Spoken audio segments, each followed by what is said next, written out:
नीलाचल निवासाय नित्याय परमात्मने बलभद्र सुभद्राभ्यां जगन्नाथाय ते नमः। जय श्री जगन्नाथ। भक्ति ओडिशा चैनल तरफ समस्त मंगल कामना करी यार स्वतंत्र उपस्थापना राशि कल्याण कार्यक्रम को अगणित श्रोता बंधु मान को स्वागत जनाऊँगी। ज्योतिर्विद हरिशंकर मिश्र। आज पारंपरिक मिथुन 3 दिन ज्येष्ठ मास शुक्ल पक्ष इंग्राजी 2026 मसीहा जून मास 17 तारीख बुधवार। आज सूर्योदय सकाल 5:11 सूर्यास्त 6:24। आज तिथि तृतीया राति 9:40 पर चतुर्थी। आज राशि मिथुन दिन 8:14 पर कर्कट। आज नक्षत्र पुनर्वसु दिन 1:36 पर पुष्या। आज जदि कौन व्यक्तिंकर दिन 1:36 भितर मृत्यु हुए ताले एकपाद पुष्कर दोष रोथुआ से शांति विधान करणीय। 1:36 पर जदि कहार मृत्यु हुए ताले कौन पुष्कर दोष रहा। आज जोगिनी अग्निकोणे रे राति 9:40 पर नैऋत्य कोणे रोथुआ से समय से दिग यात्रा आदि शुभकर्म करूँ ना। आज तृतीयार एकदिष्ट और पार्वण साध। आज निषिद्ध खाद्य पोटल राति 9:40 पर मूला।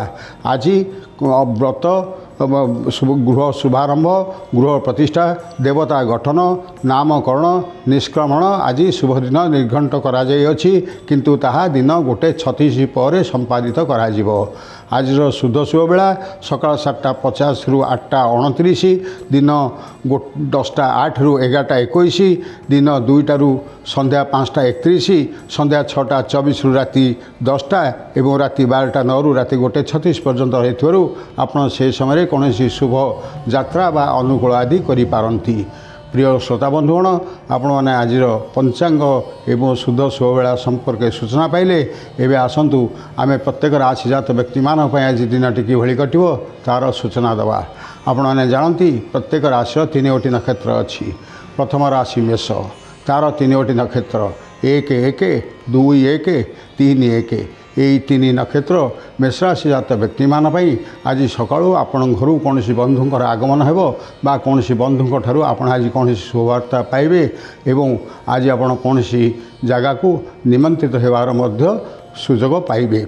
आज आपणकर आर्थिक लाभ प्रातः समय किछि होई पारे किंतु परवर्ती समय आपणकर मध्याह्न पर आपणको घरे टिके पारिवारिक अशांति सृष्टि हेब। कौन व्यक्ति पूर्व राग रखी आपण को गाली गोलज बा आपण को अपमानित करि पारंती। आपणकर पत्नीकर कौन कथार विरोध भाव जो आपणकर सामान्य दाम्पत्य कलह सृष्टि हो पारे। पिलामानकर आचरण में किछटा परिवर्तन आपण मन को बराकांत करिवो। आपण जदि कहार उपरे टंका किछि बाकी थाए बा काठरू जदि किछि पाइबार थाए आज आपण ता से कौन प्रकार आलोचना करंतु नाही तार विपरीत फल मिलिवो। आज कार्यालय रे आप सहकर्मी माने आपण को सहयोग करिवे नाही एवं उपस्थित अधिकारी संगे आपणकर मानवनांत होवार सुजोग संभावना थियोर आपण टिके सतर्क रहंतु। व्यवसायी मानकर पई आज दिनट मिश्र फल एवं सामाजिक सम्मान आज आपणकर जो मानकर कौन वृत्तिगत धंदा रही ताहा सामान्य क्षुण्ण होवार संभावना रही। बर्तमान आम सूचना देवा वृष राशि संपर्क। वृष राशि 3 नक्षत्र 3-2, 4-2, 5-2 यही 3 नक्षत्र वृष राशि व्यक्ति मान सकाल प्रहरटा आपण मनटा अस्थिर रहिबो। कौन कार्य आप संपादित हो न व्यस्त विव्रत रे आपड़ जहाँ अपेक्षा करछंती तार आगमन बा से संपर्क कौन संवाद आपड़ किसी विलंब पाइबे किंतु परवर्ती समय आपणकर आज मान सम्मान जश वृद्धि हम। आप आज अनेक शुभ खबर पाइबा सहित आपणकर आर्थिक लाभ हो पारे। कार्यालय आज आपणकर सहकर्मी मैंने सहयोग सहित उपस्थित अधिकारी आपण बेस खुशी व्यक्त करेंगे। सामाजिक सम्मान वृद्धि हम। राजनीतिक व्यक्ति मानक आज पतियार वृद्धि हम। व्यवसायी मानक आज यथेष्ट लाभ हो।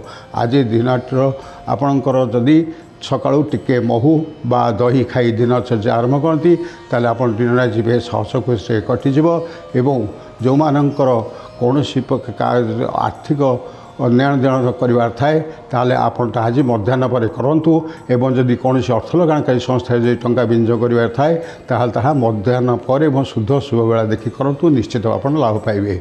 बर्तमान आम सूचना देवा मिथुन राशि संपर्क। मिथुन राशि 3 नक्षत्र 5-3, 6-3, 7-3 यही 3 नक्षत्र मिथुन राशि जात व्यक्ति मान आज सकाळु सकाळु आपण कौन एक दूर स्थान को जावाई निमंत्रित हो पारती कौन व्यक्ति आपण घर को आसी कौन एक शुभ संवाद दे पारती आपणकर कौन बकाया कार्य रही आज आप सका निश्चित भाव में पूर्णांग हम किंतु परवर्ती अवस्था कौन ना कौन कारण जो मानसिक अस्थिरता रहा कहार शारीरिक असुस्थता बा कौन बंधुकर कौन एक असुविधा संपर्क सूचना आपण मन किसी विव्रत एवं मानसिक अस्थिरता सृष्टि कर आपण कौन एक संवाद बा कौन एक व्यक्ति को अपेक्षा करने को बाध्य हे किंतु से आज बहु विलंब आपण सहित साक्षात कर आज कार्यालय आपणकर मानसिक अस्थिरता जो कौन त्रुटि उपस्थित अधिकारी आपण विरक्ति भाव प्रकाश करती राजनैतिक व्यक्ति मैंने कर्मी मान सहित आज बचसा एवं कलह होवार संभावना रही कौन कथा दे कथा रखि से अनेक प्रश्नर सरव्य हे व्यवसायी मानकर मानसिक अस्थिरता से किसी ना किसी आज भूल कर संभावना थी से यथेष्ट सतर्कता अवलंबन करने उचित आज सामाजिक सम्मान एवं पारिवारिक स्थिति पूर्ववत रहिबो। बर्तमान आम सूचना देवा कर्कट राशि संपर्क में कर्कट राशि 3टी नक्षत्र 7, 4, 8, 4, 9, 4 यही 3 नक्षत्र कर्कट राशि जात व्यक्ति मानकर आज कौन दूर यात्रा करूँ ना जदि दूर यात्रा आप निहाती आवश्यक थाए ताले आप शिवों जलधारा दे 7टी धला फूल अर्पण कर यात्रा आरंभ करपारती कि अपर पक्षे आज आपणकर जहाँ कार्य करने को आप आज सका भावी चिंता कर कार्य आज आपंकर पूर्णांग होना आपणकर कार्यटी पूर्णांग नवा फल मनटी अस्थिर रु कौन से परिवर्तन आपंकर आसीज ठीक मध्याह्न पर से आपणकर अनेक कार्य जोटा करने को चाहूँगी सेटा निर्विघ्न संपादित हो आपणकर आज कार्यालय उपस्थित अधिकारी को आपण खूब प्रसन्न व्यक्त करेंगे सहकर्मी मैंने आपको सहयोग करेंगे आज राजनीतिक व्यक्ति मान दिनटी बहुत भल व्यवसायी मैंने आज यथेष्ट अर्थ लाभ करेंगे जदि जलजात व्यवसाय थाए ताले लाभ आशानुरूप हम आपणकर जो दीर्घ दिन धरी कौन से एक कार्य को आप अपेक्षा कर आज आपंकर अपराह्न संपादित हो आज आप संध्या बेलू किसी गोटे शुभ संवाद बा कौन शुभ समाचार पाइपारती पुत्र कन्या विवाह आदि कार्य आज आपंकर कि अग्रगति हो पारे जमी जमा संपर्क किसी यदि आपंकर थाए किना बिका संपर्क से संपर्क आज आपंकर आलोचना अग्रगति कर कौन से निर्माण कार्य संपर्क आज आलोचना करिपारंती। बर्तमान सूचना देवा सिंह राशि संपर्क में सिंह राशि 3टी नक्षत्र 10, 5, 11, 5, 12, 5 यही 3 नक्षत्र सिंह राशि जात व्यक्ति मानकर आज मानसिक बल आपन को किछटा साहाय्य करिपारे किंतु आज आपनकर परवर्ती अवस्था अनेक अर्थ व्यय हेबो मन अस्थिर हेबो कौन प्रकार कार्य आप संपादित नवा फल आप व्यस्त विव्रत हो पड़े यही आपणकर घरे पत्नी बा पुत्र कन्या कौन से एक इच्छा आप पूरण कर आप से रोषर शिकार हे आज कार्यालय आपणकर बकाया काम सारी नथिबारु बकाया काम आज अवहेला करने जनित दोष उपस्थित अधिकारी आपण क्षुब्ध हे आज व्यवसायी मानकर मानसिक अस्थिरता क्षतिर कारण हो राजनीतिक व्यक्ति मानक आज अपराह्नटी संपूर्ण अशुभदायक जो मानकर वृत्तिगत व्यवसाय रही से वृत्तिगत व्यवसाय अत्यधिक आत्मविश्वास होगा फल इच्छा पूर्ण हो पार ना से समाज में अपनिंदित होवार संभावना रही। बर्तमान आम सूचना देवा कन्या राशि संपर्क में कन्या राशि 3टी नक्षत्र 12, 6, 13, 6, 14, 6 यही 3 नक्षत्र कन्या राशि जात व्यक्ति मानक आज प्रातः समयटा आपण अनेक बाधा विघ्न आशा सत्वे आपणकर मानसिक बल एत बढ़ी जाइए आप समस्त कार्य को संपादन करें किंतु हठात कौन व्यक्ति सहित कलह बा अपमान अपदस्थ होवार संभावना रही आपन टिके सतर्क रहा जरूरी किंतु अपर पक्षे आज दिनटी आपण प्रत्येक कार्य सफलता आनीदेव आपणकर मनर बल अन्य मानक पाखरे आपण को बेस जनप्रिय कराइब आप व्यक्तित्व आज वृद्धि घटव कार्यालय आपण जिद अटल रही उपस्थित अधिकारी को प्रभावित करिवारे सक्षम हे राजनीतिक व्यक्ति मानकर पूर्वर मनमालिन्य दलीय कर्मी सह आज ନିର୍ଣ୍ଣାୟକ ରୂପ ନେବ ଏବଂ ତା ଭିତରେ କୌଣସି ଏକ ଭଲ ବୁଝାମଣା ହୋଇଯିବ। ବ୍ୟବସାୟୀମାନଙ୍କର ଆଜି ଯଥେଷ୍ଟ ଲାଭ ହେବ। ଯେଉଁମାନଙ୍କର କୃଷିକର୍ମ ଆଜି ଅଛି ସେମାନେ ଆଜି କୃଷିକର୍ମରୁ ଆଜି କିଛି ଅର୍ଥ ରୋଜଗାର କରିବାର ସମ୍ଭାବନା ରହୁଥିବା ବେଳେ ବୃତ୍ତିଗତ ବ୍ୟବସାୟୀମାନେ ଆଜି ତାଙ୍କର ନିଜର ସ୍ୱଗୁଣର ପରିପ୍ରକାଶ ଘଟାଇ ସମାଜରେ ବେଶ୍ ସମ୍ମାନ ପାଇବେ। ବର୍ତ୍ତମାନ ଆମେ ସୂଚନା ଦେବା ତୁଳାରାଶି ସମ୍ପର୍କରେ। ତୁଳାରାଶି 3ଟି ନକ୍ଷତ୍ର 14/7, 15/7, 16/7 ଏହି 3 ନକ୍ଷତ୍ର ତୁଳାରାଶି ଜାତ ବ୍ୟକ୍ତିମାନଙ୍କ ପାଇଁ ଆଜି ଟିକେ ଆପଣ ଶାରୀରିକ କଷ୍ଟ ଅନୁଭବ କରିବେ। ଆପଣଙ୍କର କିଛି ଅର୍ଥ ବ୍ୟୟ ହୋଇଯିବ। କୌଣସି ବ୍ୟକ୍ତିଙ୍କର କଟୁବଚନ ଆପଣଙ୍କୁ ଅସହ୍ୟ ହେବ, କିନ୍ତୁ ଆପଣ ଆଜି କାହାକୁ କଟୁବଚନ କୁହନ୍ତୁ ନାହିଁ। ନୀରବତା ଆପଣଙ୍କ ପାଇଁ ଆଜି ବହୁତ ଭଲ। ଅପରାହ୍ନରେ ଆପଣଙ୍କର ନିଜର କର୍ମ ବଳରେ ଯେଉଁମାନେ ଆପଣଙ୍କୁ ଅପଦସ୍ଥ କରିଥିଲେ ବା ଆପଣଙ୍କୁ କୌଣସି ପ୍ରକାର ଅସୁବିଧା ପକାଇବାକୁ ଚାହିଁଥିଲେ ସେମାନେ ନିଜେ ଆପଣଙ୍କ ପାଖରେ ଆତ୍ମସମର୍ପଣ କରିବେ। ଆଜି କାର୍ଯ୍ୟାଳୟରେ ଆପଣଙ୍କର ସହକର୍ମୀମାନେ ଆପଣଙ୍କୁ ତାଙ୍କର ପୂର୍ବ କର୍ମ ପାଇଁ ପ୍ରାୟଶ୍ଚିତ କରିବା ସହିତ ଆପଣଙ୍କ ପାଖରେ ନିଶ୍ଚିତ ଭାବରେ ଆତ୍ମସମର୍ପଣ କରିବେ। ଉପରିସ୍ଥ ଅଧିକାରୀ ପୂର୍ବରୁ ଆପଣଙ୍କ ପାଇଁ ଯେଉଁ ଖରାପ ଧାରଣା ରଖିଥିଲେ ଆଜି ତାହା ତାଙ୍କ ମନରୁ ଦୂରେଇ ଯିବ। ଆଜି ଯେଉଁମାନଙ୍କର ରାଜନୈତିକ ଭୂମିକା ରହିଛି ସେମାନଙ୍କର ମଧ୍ୟ ଦିନଟି ଆଜି ସେମାନଙ୍କ ପାଇଁ ଶୁଭ। ଯେଉଁମାନଙ୍କର ବୃତ୍ତିଗତ ବ୍ୟବସାୟ କରୁଛନ୍ତି ସେମାନଙ୍କ ପାଇଁ ଆଜି ମଧ୍ୟ ଦିନଟି ବହୁତ ଭଲ। ବ୍ୟବସାୟୀମାନେ ମଧ୍ୟ ଆଜି ପୂର୍ବାହ୍ନରେ କିଛିଟା କ୍ଷତିର ସମ୍ଭାବନା ତାଙ୍କ ପାଇଁ ଥିବାବେଳେ ଅପରାହ୍ନରେ ସମସ୍ତ କ୍ଷତିପୂରଣ ହୋଇ ଲାଭ ପାଇବେ। ବର୍ତ୍ତମାନ ଆମେ ସୂଚନା ଦେବା ବିଛାରାଶି ସମ୍ପର୍କରେ। ବିଛାରାଶି 3ଟି ନକ୍ଷତ୍ର 16/8, 17/8, 18/8 ଏହି 3 ନକ୍ଷତ୍ର ବିଛାରାଶି ଜାତ ବ୍ୟକ୍ତିମାନେ ଟିକେ ଆଜି ସାବଧାନେ ଚଳନ୍ତୁ। ଆପଣଙ୍କର ଆଜି କୌଣସି ଉଚ୍ଚ ସ୍ଥାନରୁ ପତନ, ଯାତ୍ରା ବେଳେ କୌଣସି ଦ୍ରବ୍ୟ ନଷ୍ଟ ହୋଇପାରେ। କୌଣସି ଦୂର ସମ୍ପର୍କୀୟ ବନ୍ଧୁଙ୍କଠାରୁ ଆପଣ ଏକ ଅଶୁଭ ସମ୍ବାଦ ପାଇବାର ସମ୍ଭାବନା ରହିଥିବା ବେଳେ ଆପଣଙ୍କର ପରିବାର ହେଉ ବା ବନ୍ଧୁବାନ୍ଧବଙ୍କର ହେଉ କାହାର ଶାରୀରିକ ଅସୁସ୍ଥତା ସମ୍ବାଦ ଆପଣ ପାଇ ତାଙ୍କୁ ଦେଖିବାକୁ ଯାଇପାରନ୍ତି। ଆପଣଙ୍କର ଆଜି ମାନସିକ କଷ୍ଟ, ଶାରୀରିକ କଷ୍ଟ ସହ ଅର୍ଥ ଅପବ୍ୟୟ ହୋଇଯିବ ଏବଂ ଆପଣଙ୍କ ପାଇଁ ଆଜି ଦିନଟି ଏକ ସମ୍ପୂର୍ଣ୍ଣ ମନଟା ଆନମନା ରହି ବିଭିନ୍ନ ପ୍ରକାର ଚିନ୍ତା ଆପଣଙ୍କ ମୁଣ୍ଡରେ ପଶି ଆପଣଙ୍କୁ ଆଜି ଅଥୟ କରାଇବ। ଆପଣ ଆଜି ଟିକେ ହନୁମାନ ଚାଳିଶା ପାଠ କରନ୍ତୁ।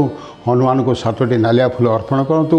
କିଛି ଶୁଭଫଳ ପାଇପାରନ୍ତି, କିନ୍ତୁ ଆଜି ଆପଣ ପ୍ରତ୍ୟେକ କଥାରେ ବାକ୍ ସଂଯମତା ରକ୍ଷା କରନ୍ତୁ, ନତୁବା ଆପଣ ପାଇଁ ତାହା ବିପରୀତ ଫଳ ଦେବ।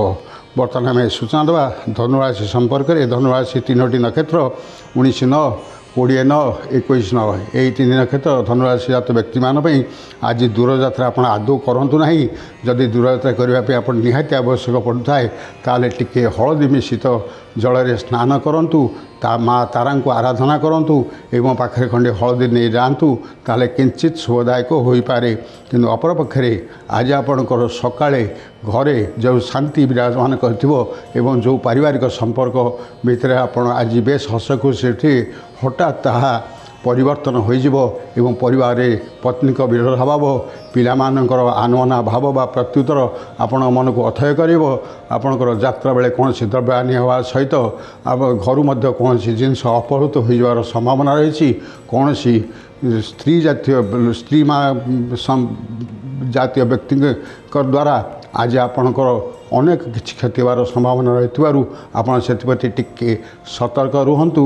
ଆଜି ଆପଣଙ୍କର କୌଣସି ଧାରୁଆ ଅସ୍ତ୍ରରେ ମଧ୍ୟ ଆପଣ ଆଘାତ ପାଇପାରନ୍ତି। ସେଥିପାଇଁ ଦିନଚର୍ଯ୍ୟାରେ ଆପଣ ଯଥେଷ୍ଟ ସତର୍କତା ଅବଲମ୍ବନ କରିବା ନିହାତି ଉଚିତ। ବର୍ତ୍ତମାନ ଆମେ ସୂଚନା ଦେବା ମକର ରାଶି ସମ୍ପର୍କରେ। ମକର ରାଶି 3ଟି ନକ୍ଷତ୍ର 21/10, 22/10, 23/10 ଏହି 3 ନକ୍ଷତ୍ର ମକର ରାଶି ଜାତ ବ୍ୟକ୍ତିମାନଙ୍କ ପାଇଁ ଆଜି ଦିନଟି ବହୁତ ଭଲରେ କଟିବ। ଆଜି ଆପଣଙ୍କର ଯେକୌଣସି କାର୍ଯ୍ୟ ଆପଣଙ୍କ ପାଖକୁ ଆସୁନା କାହିଁକି ଆପଣ ତାହାକୁ ଆଜି ତାହା ନିର୍ବିଘ୍ନରେ ସମାପନ କରିଦେବେ। ଆଜି ଆପଣଙ୍କର ଆତ୍ମବଳ ବହୁତ ବଢ଼ିଯିବ। ଶତ୍ରୁମାନେ ଆଜି ଆପଣଙ୍କର ପରାସ୍ତ ହେବେ। ଯେଉଁମାନେ ଆପଣଙ୍କ ପରୋକ୍ଷ ଶତ୍ରୁତା ଆଚରଣ କରୁଥିଲେ ସେମାନେ ଆଜି ସ୍ୱତଃ ତାଙ୍କର ତ୍ରୁଟି ଆପଣଙ୍କ ପାଖରେ ସ୍ୱୀକାର କରିବେ ବା ସେମାନଙ୍କର ଆଚରଣ ଉଚ୍ଚାରଣରେ ପରିବର୍ତ୍ତନ କରିବେ। ଆଜି ଆପଣଙ୍କର ଦାମ୍ପତ୍ୟ ସୁଖ ପାଇବେ, ସନ୍ତାନ ହେତୁକ ସୁଖ ପାଇବେ ଏବଂ ଅର୍ଥଲାଭର ମଧ୍ୟ ଯୋଗ ରହିଛି।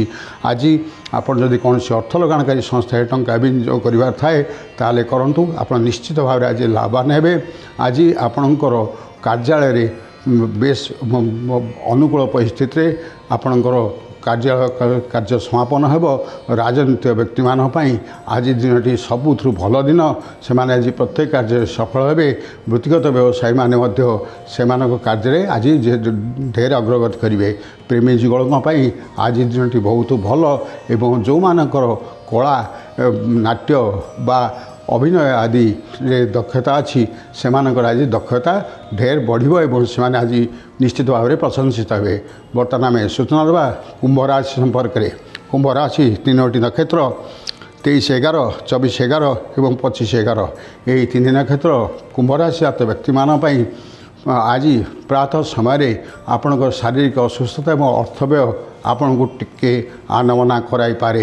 ଆପଣଙ୍କର ଆଜି କୌଣସି ସମ୍ପର୍କୀୟ ବ୍ୟକ୍ତିଙ୍କର ଦୁର୍ଘଟଣା ଜନିତ ହେଉ ବା କୌଣସି ଶାରୀରିକ ଅସୁସ୍ଥତା ହେଉ ସେ ସମ୍ବାଦ ପାଇପାରନ୍ତି ଏବଂ ଆଜି ଆପଣଙ୍କର ପିଲାମାନଙ୍କର କୌଣସି ଏକ ଇଚ୍ଛା ଆପଣ ପୂରଣ କରିବାରେ ବ୍ୟର୍ଥ ହେବା ଫଳରେ ସେମାନଙ୍କ ଠାରୁ କ୍ରୋଧର ଶିକାର ହେବେ।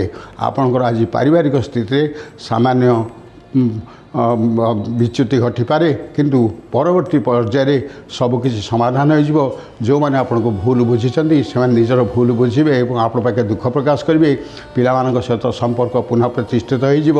ପତ୍ନୀ ମଧ୍ୟ ତାଙ୍କ ନିଜ ଭୁଲ ବୁଝିପାରିବେ। ଆଜି କାର୍ଯ୍ୟାଳୟରେ ଆପଣଙ୍କର ବେଶ ସ୍ୱାସ୍ଥ୍ୟକର ପରିସ୍ଥିତିରେ ଆପଣ କାର୍ଯ୍ୟ କରିବେ। ସହକର୍ମୀମାନଙ୍କ ସହଯୋଗ ପାଇବେ। ରାଜନୈତିକ ବ୍ୟକ୍ତିମାନଙ୍କର ଆଜି ଦିନ ଅପରାହ୍ନଟି ମଧ୍ୟ ବେଶ ଭଲରେ କଟିବ। ଯେଉଁମାନଙ୍କର ବ୍ୟବସାୟ ଅଛି ସେମାନେ ଆଜି ପୂର୍ବାହ୍ନରେ କିଛି କ୍ଷତି ସହିଥିବା ବେଳେ ଅପରାହ୍ନରେ ତାହା ଭରଣା କରି ଯଥେଷ୍ଟ ଲାଭ ପାଇବେ ଏବଂ ଯଦି ଆପଣଙ୍କର କୌଣସି ଜଳଜାତ ବ୍ୟବସାୟ ଥାଏ ତାହେଲେ ତାହା ନିଶ୍ଚିତ ଭାବରେ ଅଧିକ ଲାଭ ଦେବ। ଆଜି ଆପଣ ଯଦି କୌଣସି ମା ତାରାଙ୍କୁ ମା ଦକ୍ଷିଣକାଳୀଙ୍କୁ ଆରାଧନା କରି ତାଙ୍କୁ 7ଟି କଳା ଫୁଲ ଅର୍ପଣ କରି କୌଣସି କାର୍ଯ୍ୟ ଆରମ୍ଭ କରନ୍ତି ଆପଣଙ୍କର ଆଜି ସଫଳତା ମଧ୍ୟ ଯଥେଷ୍ଟ ପାଇବେ। ବର୍ତ୍ତମାନ ଆମେ ସୂଚନା ଦେବା ମୀନରାଶି ସମ୍ପର୍କରେ। ମୀନରାଶି 3ଟି ନକ୍ଷତ୍ର 25/12, 26/12, 27/12 ଏହି 3 ନକ୍ଷତ୍ର ମୀନରାଶି ଜାତ ବ୍ୟକ୍ତିମାନେ ଆଜି କେବଳ କଳହର ସମ୍ମୁଖୀନ ହେବେ ନାହିଁ। ଆପଣଙ୍କର ଅର୍ଥବ୍ୟୟ ହୋଇଯିବ, ଅପବ୍ୟୟ ହୋଇଯିବ ଏବଂ ଆଜି ଆପଣଙ୍କର ଯାହାକୁ ଯାହା କହିବେ ସେ ଆପଣଙ୍କୁ ଭୁଲ ଅର୍ଥ ନେଇ ଆପଣଙ୍କ ସହିତ ଶତ୍ରୁତା ଆଚରଣ କରିବ। ଆଜି ଆପଣଙ୍କର ଅତି ମିତ୍ର ଥିବା ବ୍ୟକ୍ତିଙ୍କ ସହିତ ମାନ ମନାନ୍ତର ହୋଇ ତାହା ଉଗ୍ର ରୂପ ଧାରଣ କରିବ। ପତ୍ନୀଙ୍କ ସହିତ ବିରୋଧାଭାବ, ପିଲାମାନଙ୍କ ସହିତ ମଧ୍ୟ ଆପଣଙ୍କ ଆଜି ମନାନ୍ତର ଆପଣଙ୍କ ମନକୁ ବେଶ ଅଥୟ କରିବ। ଆଜି ଆପଣଙ୍କର ସଞ୍ଚିତ ଅର୍ଥ ବ୍ୟୟ ହୋଇପାରେ ବା ଆପଣ କାର୍ଯ୍ୟ କରିବା ପାଇଁ କୌଣସି ଧାର ଉଧାର କରିପାରନ୍ତି। ଆଜି କାର୍ଯ୍ୟାଳୟରେ ଆପଣଙ୍କର କୌଣସି ତ୍ରୁଟି ଉପସ୍ଥିତ ଅଧିକାରୀଙ୍କର ମନକୁ ନ ପାଇବା ଫଳରେ ସେ ଆଜି ଆପଣଙ୍କ ଉପରେ ଅଶାନ୍ତ ରହିବେ ଏବଂ ରାଜନୈତିକ ବ୍ୟକ୍ତିମାନେ ଆଜି ତାଙ୍କ କର୍ମୀ ମହଲରେ ବିଭିନ୍ନ ପ୍ରଶ୍ନମାନର ସମ୍ମୁଖୀନ ହୋଇ ଅପଦସ୍ଥ ହେବେ। ଯେଉଁମାନଙ୍କର ବୃତ୍ତିଗତ ବ୍ୟବସାୟ ରହିଛି ସେମାନଙ୍କର ଆଜି ନିଜର ପ୍ରତିହାର ସେମାନେ ବୃଦ୍ଧି କରିବାକୁ ଯାଇ ଅପଦସ୍ଥ ହେବେ।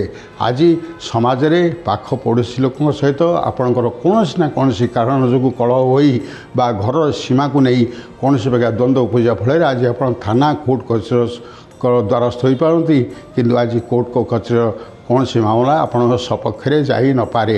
ତେଣୁ ଆଜି ଆପଣ ସକାଳୁ ଟିକେ ହଳଦୀ ମିଶ୍ରିତ ଜଳରେ ସ୍ନାନ କରନ୍ତୁ ଏବଂ ମା ତାରାଙ୍କୁ ଆରାଧନା କରି ଦିନଚର୍ଯ୍ୟା ଆରମ୍ଭ କରନ୍ତୁ। କିଞ୍ଚିତ୍ ଶୁଭଫଳ ପାଇପାରନ୍ତି। ପ୍ରିୟ ଶ୍ରୋତା ବନ୍ଧୁଗଣ, ଆପଣମାନେ ଆଜିର 12ଟି ରାଶିଜାତ ବ୍ୟକ୍ତିମାନଙ୍କର ଭଲମନ୍ଦ ସମ୍ପର୍କରେ ସୂଚନା ପାଇଲେ।